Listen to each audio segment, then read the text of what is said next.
Today. Today with Jeff Vines, We are taking the gospel to the world. pastor, apologist, and Bible teacher. One truth that will be delivered in love and compassion, connecting every one person to all that God has promised them. You make me wanna dance and sing with every single breath I breathe. I will bring this offering. You are my wonder. You bring the wonder. Today with Jeff Vines. Hey there, welcome to Today with Jeff Vines. My name's Aaron. In this episode, Pastor Jeff starts a new series of messages about how you and I can come to know God, maybe not inside out, but much better through the study of His Word, the Bible. Pastor Jeff's first message today is going to look at Moses and the burning bush in Exodus chapter 3. So if you can find that in your Bibles, now's a great time to open right to Exodus chapter 3. And Pastor Jeff is going to be there to illustrate some of the things that can happen to those who have a life-changing experience with God. Let's hear from Pastor Jeff now on Today with Jeff Vines.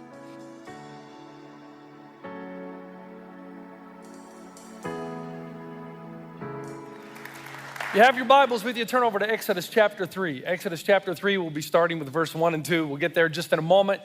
Those of you who are new, you've decided, you know what, God wants me back in church. Or, you know what, I've been out of church for a while and I feel this tugging in my heart to go back and to see what God has for me. I want you to know that you're welcome and we're very glad you're here. And actually, we start this new series called Inside Outside with you specifically in mind. And so as you turn over to Exodus chapter 3, I want to remind you that the Bible is not a book about how bad you are. It is a book about how good God is.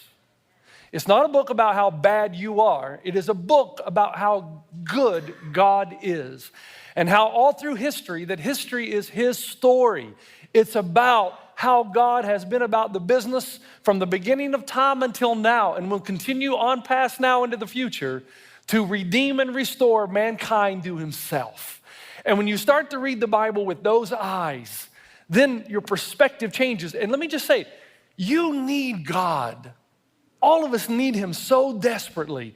This world will offer you some things that you will enjoy, but you will know down deep inside, they will not last forever. And if you're ever going to experience true joy, you're going to have to recognize that that only comes when you have an intimate relationship, when there's a connection between you and God. Now, there is no better story that I know of. And by the way, we talk about the Bible is this book that doesn't show us how bad we are, but how good God is. But one of the primary reasons for the Bible is so that you and I would know how we can connect with God. And it shows this beautiful dynamic of how God comes into contact with us and how intimacy and community are developed. So as we search for God, the Bible becomes our number one tool to learn how is it that we can have relationship? How is it that God can come on the inside and change us and mold us? Because when you do become a believer and when you connect with God, everything in your life changes, right? Now, here's what I want you to do. You have a bulletin outline, which is rare. So those of you who love to fill in the blanks, you're gonna love this series. But I need all of you, write it down, make your own notes, and follow me, because here's what we're asking. According to the Bible, how do we find God? And as we look at the story of Moses, the famous story where Moses encounters the burning bush, we learn that people who have a life-changing experience with God were willing to do three things. Let me say it again. People who were willing, or people who had a life-changing experience with God, were willing to do three things. So here we go. Number one is this. They were willing to turn aside from the ordinary. Now, according to the story, here's how it goes. Moses is just watching the flock of sheep. And that's the totality of his life. He's a shepherd in the wilderness. And all of a sudden, the Bible tells us he sees a bush that is on fire that did not burn up. So Moses thought, I will go over and see this strange sight, why the bush does not burn up. Now you think about what happens here. Moses sees a burning bush. But it's not just a burning bush, it's a bush that keeps burning but is never consumed. Now, the word translated go over just does not do the story justice. The Hebrew word actually means to turn aside, to go off the beaten path, to leave what is ordinary. Now look up and just follow me here for a second. If some of you have read C.S. Lewis and the Screwtape Letters, right? Anybody? Anybody? Okay, a good read, you need to do it. It's an allegory about how things happen in the spirit world. And Screwtape is actually a senior devil giving advice to the junior devil on how to tempt mankind and keep him away from the enemy being Jesus Christ. So on one occasion, the senior devil is tutoring the junior devil, and he tells him the story of the time that he almost lost an atheist, someone that he invested decades of his time into. And suddenly the atheist decided to go into the library, and he started to contemplate the deeper, more penetrating questions of life. He was asking questions of origin and meaning and morality and destiny. And suddenly, he started going in the direction of God, and the devil was panicking, and he knew all he had to do was get him out of that library, so he put a little simple thought in his mind. He put the thought, isn't it about lunchtime? And the enemy, that is Jesus, put another thought. Hey, there are some things in life more important than lunch. To which Screwtape responded by saying, yeah, all the more to go get a full stomach before you try to delve into such deep issues of philosophy. Now, here's what happens. Screwtape says, I finally got him out of the library. And he finishes by saying, once I got him into the street, the battle was won. I showed him a newsboy shouting the midday paper. I showed him the number 13 bus going past as usual. And before he had reached the bottom of the steps, I had gotten into him the reality that whatever odd ideas may come into his head when he's shut up alone with his books, a healthy dose of real life was enough to show him that that sort of thing just could not be true. He is safe now in his Father's house below. The whole point of the allegory is to show us that the devil's primary objective in entire lives is that he would distract us from the extraordinary by keeping us focused on the ordinary. And as long as he can keep us focused on day-to-day ruts and routines, we will not contemplate and we will disengage concerning the deeper issues of life. Now think about it for a moment. You get up, take a shower, some of you. You have a little breakfast, you drop the kids off at school. Or maybe you go to work. You spend the whole day doing tasks and thinking about the tasks that you need to do before the day's over. You spend 8 or 9 hours doing the same thing every day. Then you go home, you have a little dinner, and then you spend about 3 hours in front of the idiot box. That's what it is, you know. It's just making you dumber and dumber. And then you finally fall asleep into bed at night, and you get up the next day and you start the whole routine all over again. That is normalcy. That is the ordinary part of our lives. And what the story of Moses' encounter with the burning bush shows us is that ordinary life makes us too busy and disinclines us to think about the deeper issues and the meaning of life.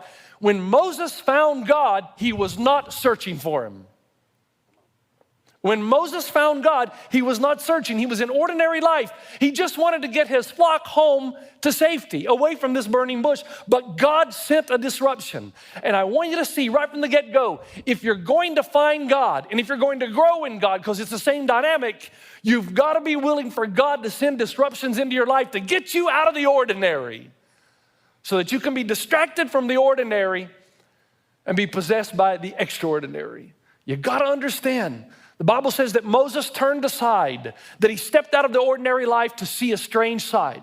And if you ever hope to find God, you've got to understand that God must send something into your life to turn you aside. Otherwise, you're going to be stuck in ordinary life and you will never turn aside on your own. So number one, common characteristics. People who find God, who have that life-changing discovery of relationship with God, are willing to turn aside from the ordinary. Two, they're willing to embrace burning bushes. Now, stay focused. You're going to have to think a little bit this weekend, but stay with me here. What is a burning bush? It is a paradigm bomb. It's when you believe the world is this way, and because you believe the world is this way, these types of things do not happen. But suddenly, these types of things start happening. That's called a paradigm bomb. It's like if you believe or don't believe in aliens.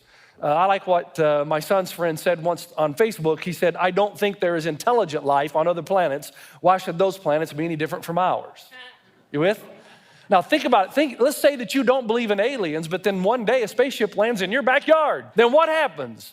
You're going to have to change your worldview. Suddenly, you believe the world exists this way, and in this world that you hold, these type things don't happen. But when these things start happening, you've got to change your whole worldview. That is a paradigm bomb. That is a burning bush. Think about it from the perspective of Moses. He sees a bush that is burning but is not consumed. Paradigm bomb. The world must not be the way he thinks it ought to be. Now, at that point, when Moses sees the burning bush, he has one of two choices, same way we always do. One, he can run from the burning bush. He can get his flock out of there immediately to safety, or when the paradigm bomb comes, he can embrace the contradiction, turn aside from ordinary life, and investigate. See where this burning bush leads. And burning bushes, paradigm bombs, often lead us into a life-changing encounter with God. Now, here's the thing. Stay with me. Here's what we're saying. We're saying that the only way you're going to find and discover God, and by the way, the same way you discover God is the same way you grow in God. The only way you can continue to grow in God is if God continues to send disruptions to get you out of the pool of ordinary life, to get you out of the stream, because you're going where everybody else is going. So he's got to disrupt you. And if you want that encounter with God and to keep that intimacy and to keep that growth, you got to be willing for those disruptions to come. Now, when he sends the burning bush, and by the way, there are 4 types of burning bushes he sends into every life. Here's the first kind, still in your bulletin, an inexplicable person. Now, I like to read World War I and World War II history. I don't know how many of you are familiar with the name Mitsuo Fuchida, who was the commander of the Imperial Japanese Navy. He led the first wave of 183 bombers on Pearl Harbor. He was the one that shouted the war cry, Tora, Tora, Tora. And out of the 70 Japanese officers who participated in the raid on Pearl Harbor, he's the only one to return to Japan alive. He later fought against the U.S. in the Pacific and was considered by the Japanese people as a national hero. Now, following the war, he met an American by the name of Jacob de Chazar. And de Chazar was an American Doolittle raider. He's one of the Americans that was able to fly off of the aircraft carrier deck and make it all the way to Japanese land and drop bombs to let the Japanese people know, this is before Hiroshima, to let the Japanese people know that just because there's an ocean that divides us, we can reach you. And it demoralized the Japanese people. But like most of them, they had enough fuel to get to the island, but not enough fuel to get back. So they crash landed and they were put into prisoner of war camps. And if you've read anything about world wars, you'll know that Japanese war camps were some of the worst camps ever. The torture was relentless. They were brutal camps with relentless pursuit to try to break the spirit and the resolve.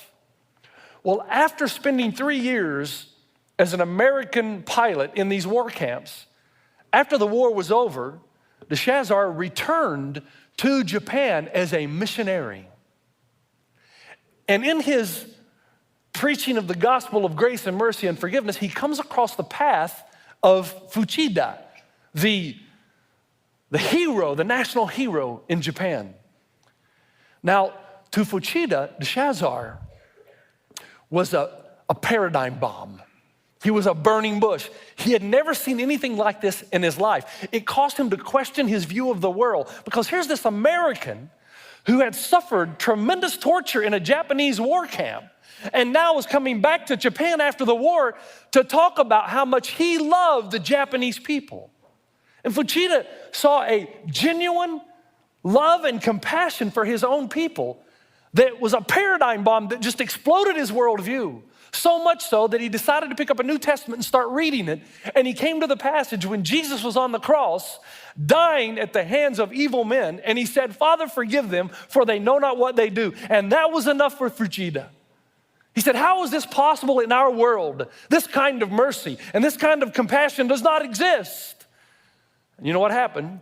He became a Christian and he wrote a book called From Pearl Harbor to Calvary. And this is what he said in his book. He said, I would give anything to retract my actions of 29 years ago at Pearl Harbor, but it is impossible. Instead, I now work at striking the death blow to the basic hatred which infests the human heart and causes such tragedies.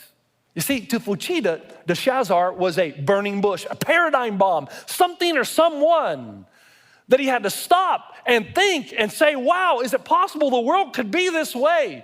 So he pulled himself out of the stream. He takes a closer look and he becomes a believer. Folks, it doesn't have to be that dramatic, though. Dr. Tim Keller, that I'm indebted to for much of this outline, he says this. He says he knew a boss who took blame on behalf of an employee to the supervisor. She was so stunned that her boss took blame for a mistake that she had made before the supervisor so that she could keep her job. And he tells the story how she was amazed that she was only used to blame shifting, not blame taking. So she thanked her boss and said, why would you do that for somebody you don't know that well? Why would you risk your own job for the sake of protecting mine? And he said, well, I just did it. But she persisted. Day after day, why did you do that? And finally he told her, okay, if you gotta know, it's because I'm a Christian and my God took the blame for me so that I could take the blame for others. You know what he's talking about, right? The cross. He takes our sin and our punishment that we deserve. That was a paradigm bomb, Keller says to her friend. And in her mind, religious people are blamers, not people who will take the blame on behalf of others. Her whole model was exploded. She stopped, she contemplated, she got out of the stream of life. She went to church, found other people who had great compassion, and became a Christian. Now, let me stop right there for a moment. Christians, this is our calling. You are called to be a paradigm bomb. You are called to demonstrate such compassion and forgiveness and self-control and gentleness and righteousness in your life that people would look at you and first and think, wow, is this person for real? But over time, they see the dramatic change and transformation in your life that they would stand back and have to question their own worldview. And they perhaps would say, wow, is it true that people like that really exist? And because they discover that, yes, it's true, that paradigm bomb turns their world upside down and they begin the inside-outside change. Number one, paradigm bomb could be an inexplicable person, but it can also be an inexplicable train of thought. Now, you know what we're talking about here. We're talking about that God sends paradigm bombs. We're talking about that God sends disruptions into your life. And 4 of those are important to know because at the end, I'm going to ask you, what paradigm bomb is God sending into your life to disrupt you so that you could grow in God or so that you could discover him for the first time? It could be an inexplicable train of thought. Now, here's an amazing thing in our time. Spiritual seeking is at an all-time high. Did you know that? It is now acceptable to say, I am a spiritual seeker. However, while it is very popular to say, I am a spiritual seeker, it is very unpopular to say that you found anything. You with me? You can say, I'm searching. Oh, that's cool, brother. But if you say, I found, you can't do that because that would be exclusive. And exclusivity is a no-no in a pluralistic world. Man, what a tension. There's all these people seeking, knowing that they really can't ever say they found anything.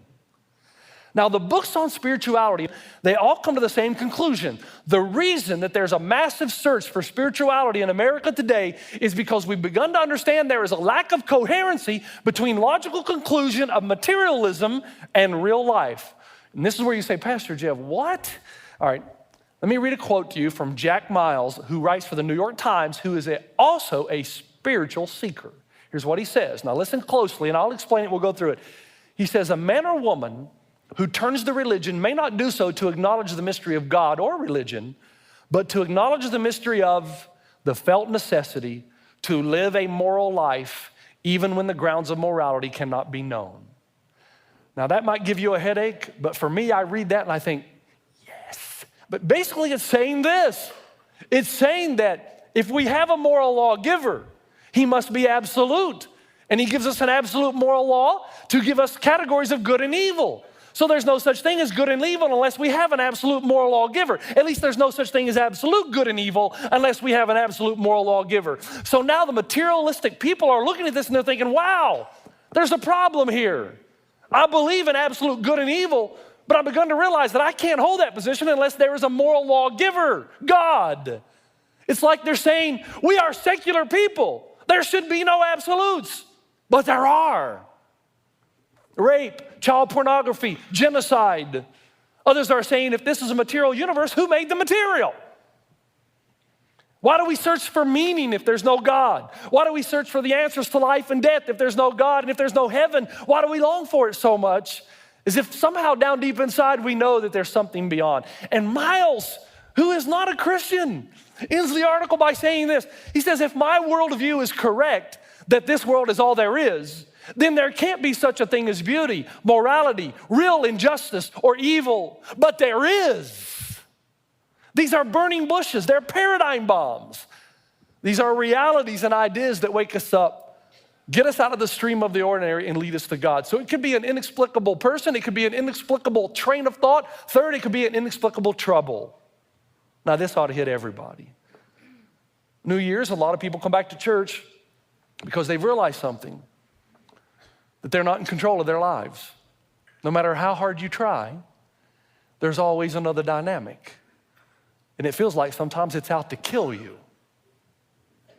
And so people often come back to church in the new year to discover, is there anybody in my corner? Is there anybody that's for me? Now, I want to show you a graph of my life. This is my story. And I sat down and really took some time. I couldn't do everything. But these are key times in my life when I thought about going the other way. Oh, Pastor Jeff, you had thoughts about going the other way? Well, of course. That's natural. Doubt is part of life. And I remember living my entire life to get a Division I basketball scholarship.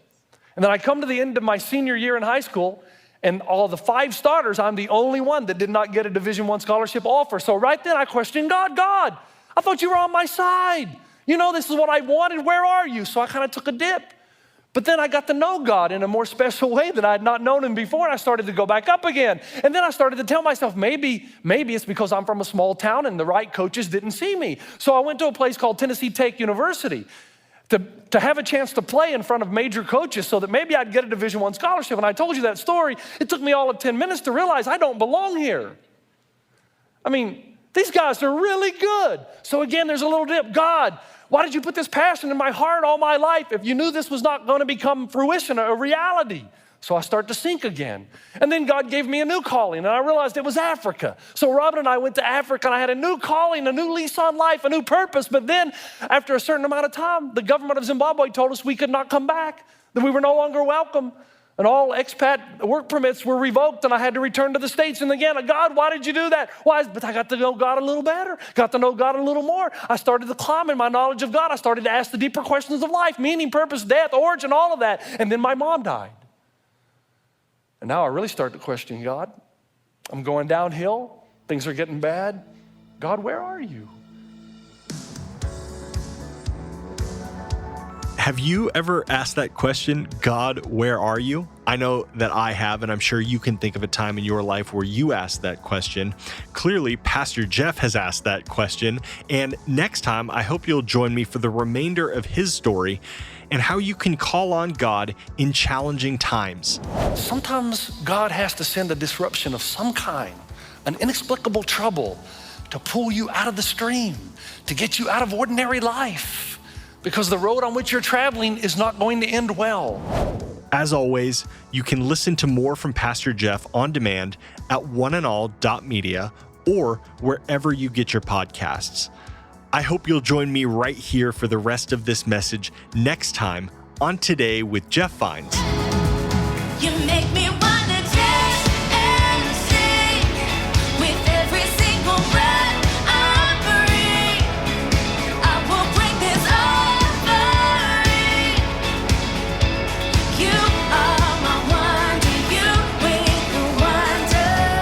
Today Today with Jeff Vines.